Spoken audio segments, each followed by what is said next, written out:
রাস্তার ধারে এরকম ভুট্টা পোড়ানো দেখতে পাওয়া যায়। তো এই ভুট্টা পোড়া খেতে কিন্তু অসাধারণ। ওই জন্য আমি কাকুটাকে বললাম আমার জন্য একটা ভুট্টা পোড়াও, আমি খাবো।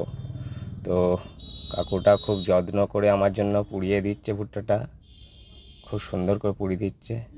তো আমার দেখি তো এখন থেকেই তো জিভে জল চলে আসছে যে কখন ঝটপট আমি খাবো। অপেক্ষা করছি, এখন দাঁড়িয়ে আছি।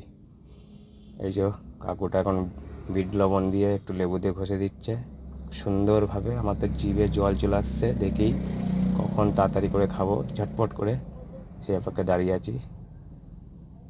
তো হয়ে গেছে।